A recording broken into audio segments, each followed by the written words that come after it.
What's up, guys? How's it going? Okay, so welcome to Joseph Thompson's World. Man, I am so glad to be making this video because we are talking about City of Glass, Shadowhunters. Okay, so if you're already a part of my channel, you already know that we're doing City of Glass, and today we're going to be on chapter 10, talking about what happened then, the audiobook, and all that. So I really wanted to make this video today. I was going to do another video on City of Glass, and here we are doing it. So, we today are talking about City of Glass, and if you haven't already subscribed, go ahead and push the subscription button, push the like button, and push the notification bell so you get all of my videos. And as you already know, I am the Shadowhunter guy, and we're doing this book. So, we are doing City of Glass. What a trip. Man, a whole bunch happened in chapter 9, now we're in chapter 10. So, a little bit of a recap. Clary and Jace are headed back to Idris when they go into a manor, and Valentine has kept this angel called Ethereal trapped in this pentagram and tortured him. So while he's been torturing Ethereal, this angel, he has also been, what else has he been doing? Oh, yes. He sent visions to both Jace and Clary about their parents. So that's kind of where we're at now, and the city is also burning. So after the vision that Valentine sent both Jace and Clary, there's an explosion, the lantern blows up, and now they're headed back to Idris to try to find out what the fuck happened. So, that's what's going on. If you have not already been a part of this series, you need to be a part of this series. This is a series called Hashtag Shadowhunter Guide. That's again Hashtag Shadowhunter Guide, where I talk about the Mortal Instruments in the Mortal Instruments series. This is the third book in the Mortal Instruments series, City of Glass, and today we are doing chapter 10.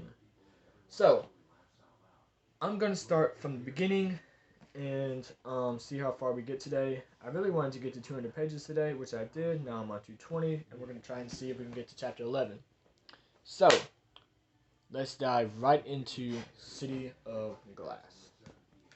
Okay, so chapter 10, it is called Fire and Sword. We're also on part 2. I started on the second page, so we're going to start on like page 220 and start from there. Alright. He probably knows it better than you do. Aline was sitting on the couch reading a book, its pages bound in dark red leather. His black hair was pulled behind her head in a French braid, her eyes fastened on the volume spread across her lap. Isabel, who had never been much of a reader, always envied other people their ability to get lost in a book.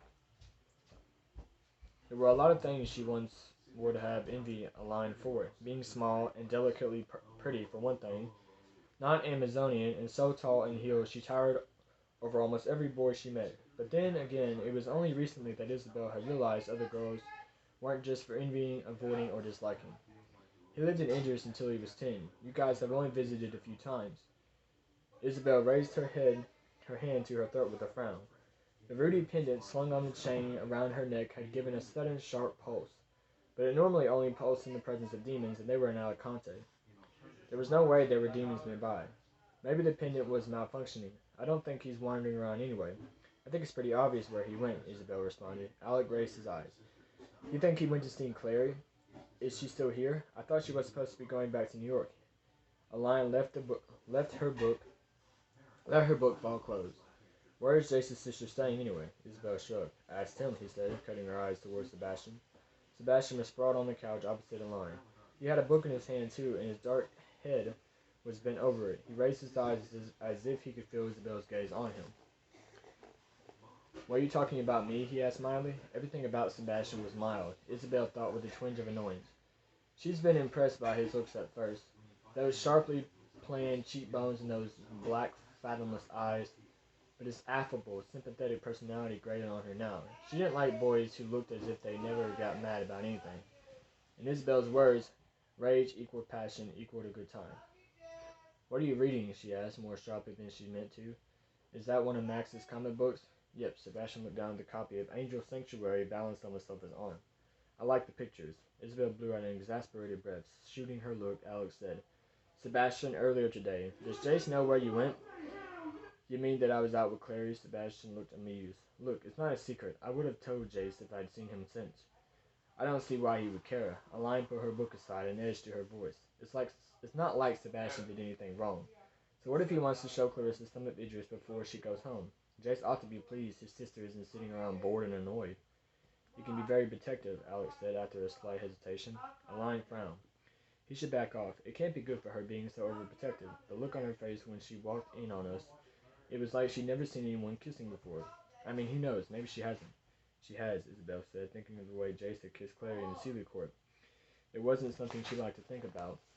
Isabel didn't enjoy wallowing in her own sorrow as much as other people's. It's not that. Then what is it? Sebastian straightened up, pushing a lock of dark hair out of his eyes. Isabel caught a flash of something, a red line across his plain like a scar. Is it just that he hates me personally? Because I don't know what it is I ever... That's my book, a small voice interrupted Sebastian's speech. It was Max, standing in the living room doorway. He was wearing gray pajamas and his brown hair was disarrayed as if he'd just woken up. He was staring at the manga novel sitting next to Sebastian. What's this? Sebastian held out a copy of Angel Sanctuary. Here you go, kid. Max stalked across the room and snatched the book away. He scowled at Sebastian. Don't call me kid. Sebastian laughed and stood up. I'm getting some coffee, he said, and headed for the kitchen. He paused and turned in the doorway. Does anyone want anything? There was a chorus of refusals. With a shrug, Sebastian disappeared into the kitchen, letting the door swing shut behind him. Max, Isabel said sharply, don't be rude. I don't like it when people take my stuff. Max hugged a comic book to his chest. Grow up, Max. He was just borrowing it. Isabel's voice came out more irritably than she'd intended. She was still worried about Jace, she knew, and he was taking it out on her little brother. You should be in bed anyway. It's late.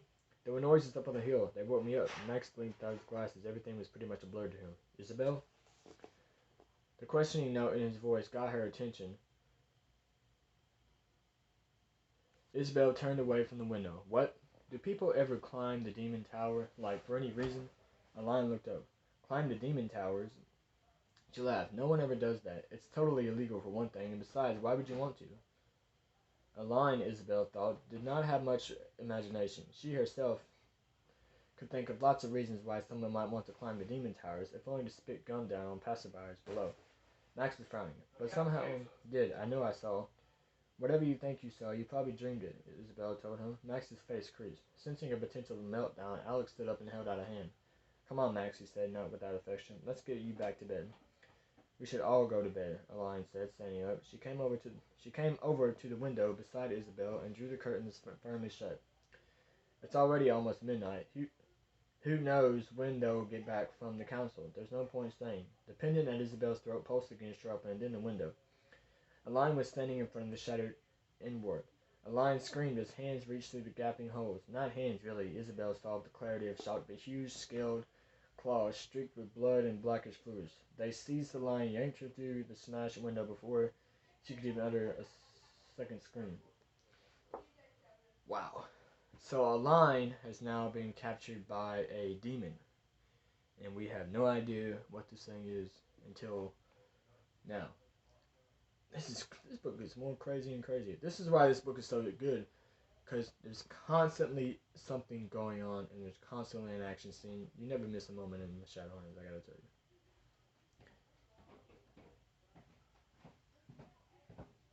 you. Hey, Justin, did you get that pizza box out? Oh, yeah, he's gonna throw it away, but... Well, get it and go put it in the garbage. You can't be leaving food out like that no more. Alright guys, that's all the time we have today. If you haven't already been a part of my channel, please go ahead and subscribe and like for more City of Glass videos. Hope you guys have a great day. Please go ahead and subscribe to the Shadowhunter guy. And, yeah, that's all I got. Keep reading Shadowhunter.